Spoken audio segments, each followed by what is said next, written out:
Nama saya Maria Yosefina Syadia. Saya bertugas di SMK SYPK Delehem, Kabupaten Gerong, Provinsi Papua.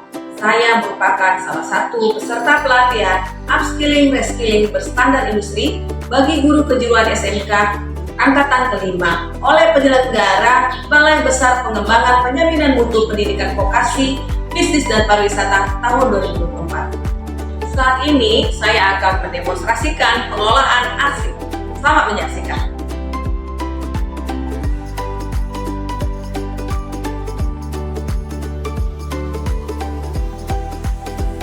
Di sini saya menerima surat masuk melalui email. Ada beberapa surat masuk di email saya. Saya akan memeriksanya dan membukanya dengan cara mengklik email ini, lalu melihat lampirannya dengan cara mendownload. Nah, selanjutnya kita buka di file download. Nah, inilah surat yang dikirimkan dari PT BNI Komputer. Nah, selanjutnya kita akan mencetak dengan cara print. Nah, selanjutnya cetak.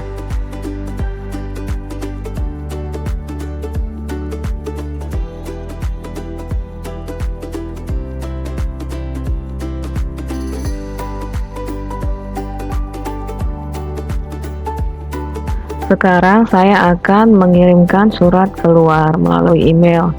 Nah, ini dia contoh surat yang akan saya kirimkan melalui email. Suratnya berperihal tawaran kerjasama kepada LC Lilong Cosmetic Branded Makeup. Baik, saya buka emailnya terlebih dahulu. Nah, ini ada tombol tulis. Klik tombol tulis, lalu kepada alamat email tujuannya kita ketik. Subjeknya kita ketik tawaran kerja. Lalu kita lampirkan surat yang akan kita kirimkan dengan cara lampirkan file atau attachment. Ambil dari file yang kita simpan.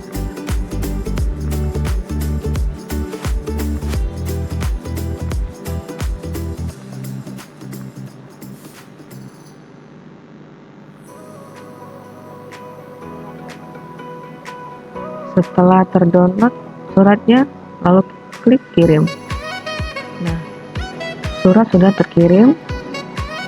Selanjutnya saya akan mencetak surat keluar tadi.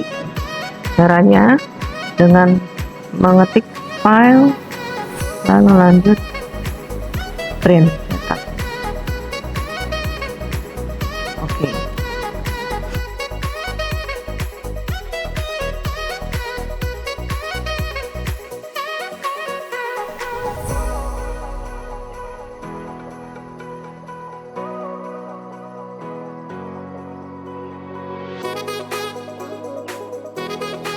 Selanjutnya saya akan mencatat surat masuk dan surat keluar ke dalam buku agenda tunggal.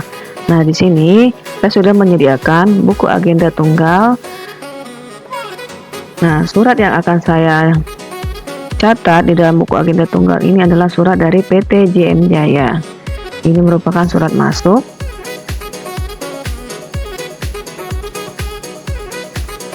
Kita catat tanggal masuknya surat, tanggal 5 Oktober 2024.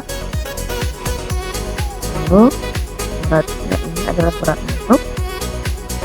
Lalu kita masukkan nomor suratnya.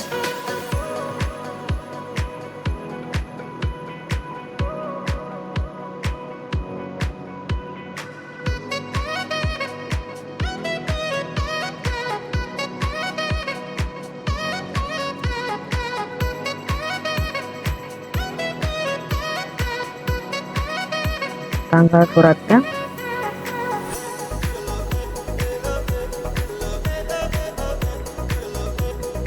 berasal dari mana suratnya, lalu isi ringkas dari surat.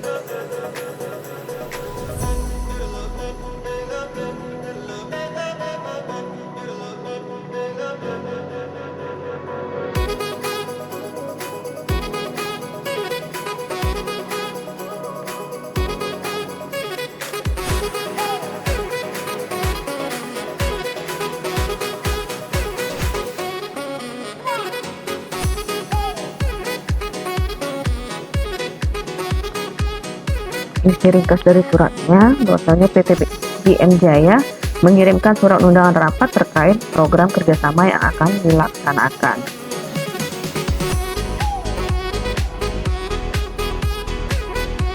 Lalu selanjutnya saya akan mencatat semua surat masuk ke dalam lembar disposisi. Nah, di sini saya sudah mencatat semua surat masuk ke dalam lembar disposisi. Contohnya surat dari PT Serli Interior Maluku. Nah, surat ini berisikan mengenai menawarkan kerjasama dalam hal pengadaan furniture. Surat ini bersifat segera dan surat ini diteruskan kepada manajer operasional. Dan pimpinan memberikan catatan, mohon tanggapan dan sarannya mengenai surat penawaran. Lalu di sini ada pimpinan yang menandatanganinya. Untuk selanjutnya, saya akan membuat kartu indeks. Di sini saya akan membuat kartu indeks dari salah satu contoh surat masuk yang sudah saya terima, yaitu dari surat PT Yuritek Global. Nah, judul suratnya ini saya isi nama perusahaannya Yuritek Global PT, dan kode tab di sini saya isi YU. Nomor suratnya 001 garing KL garing GG garing X garing 2024. Tanggal suratnya kita isi tanggal surat yang tertulis pada surat. Perihalnya adalah surat tagihan pembayaran. Nah, untuk selanjutnya kode surat, kita bisa menentukan kode surat dari daftar klasifikasi yang sudah kita buat. Nah, kita bisa melihatnya surat penagihan ada di posisi mana, yaitu di posisi keuangan. Keuangan dengan kode 02 pembayaran 10 tagihan pembayaran. KU.02.10. Kartu indeksnya sudah selesai. Membuat daftar arsip. Di sini saya sudah membuat daftar isi arsip. Untuk mengisi daftar isi arsip ini, saya kelompokkan surat masuk dan surat keluar. Nah, di sini saya kelompok. Nah, untuk nomor berkas yang pertama ini adalah untuk surat masuk. Nah, untuk nomor berkas yang kedua adalah surat keluar. Nah, surat masuk ada 10 dan surat keluar ada 10. Nah, untuk mengisi kode klasifikasi ini kita ambil aja dari kartu indeks. Nah, uraian info arsip itu berasal dari perihal. Nah, tanggal surat integrasi ini adalah tanggal surat masuknya. Ya, untuk surat masuk tanggal surat masuknya, tanggal surat keluar itu adalah tanggal surat keluar. Nah, ini tanggal 13 berarti tanggal tertulis pada surat adalah tanggal 11, tanggal masuknya adalah tanggal 13. Nah, untuk selanjutnya ini adalah jumlah suratnya atau lampirannya.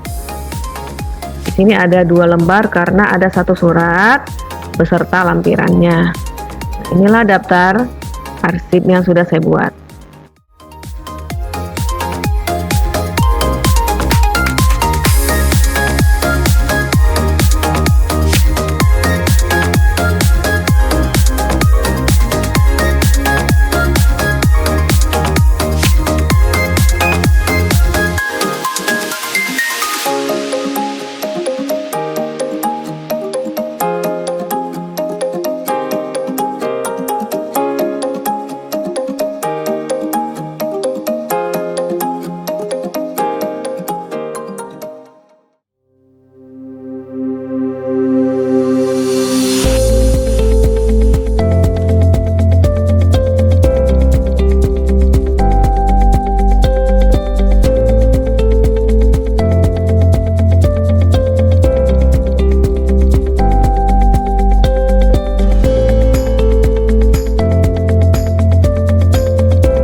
Selanjutnya saya akan menyimpan arsip menggunakan cara arsip digital. Di sini saya sudah membuat folder arsip digital, folder surat keluar, dan folder surat masuk. Saya akan menyimpan arsip ini menggunakan sistem subjek yang menggunakan dasar dari daftar klasifikasi arsip yang sudah saya buat, ya, yang terdiri dari folder primernya itu keuangan, pemasaran, dan umum. Folder sekundernya anggaran, pembayaran, penawaran pesanan, kerjasama, dan undangan. Dan tersiernya terdiri dari perencanaan anggaran, laporan anggaran, tagihan pembayaran, konfirmasi pembayaran, dan selanjutnya. Nah, saya akan membuat folder di arsip digital. Nah, ini dia folder primernya. Nah, kita klik folder primernya. Nah, di dalam folder primer ini ada folder sekundernya. Nah, folder sekunder anggaran terdiri dari folder tersier dari keuangan, yaitu perencanaan anggaran dan laporan pembayaran.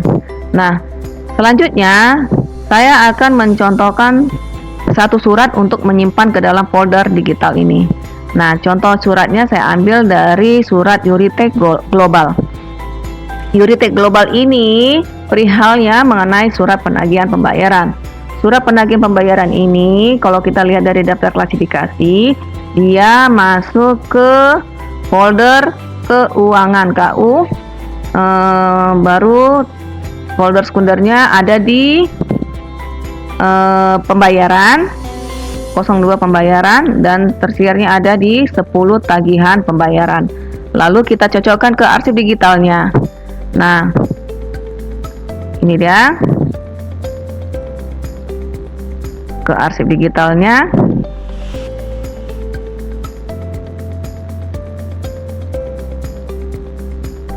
Nah, surat penagihan pembayaran ada di keuangan, baru ada di folder sekunder pembayaran, dan ada di tagihan.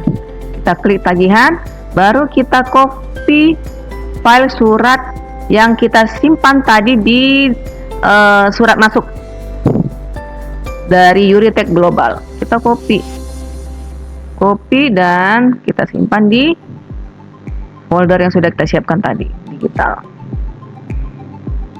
Pembayaran, tagihan pembayaran, paste. Nah ini dia ya, arsip digital sudah saya simpan.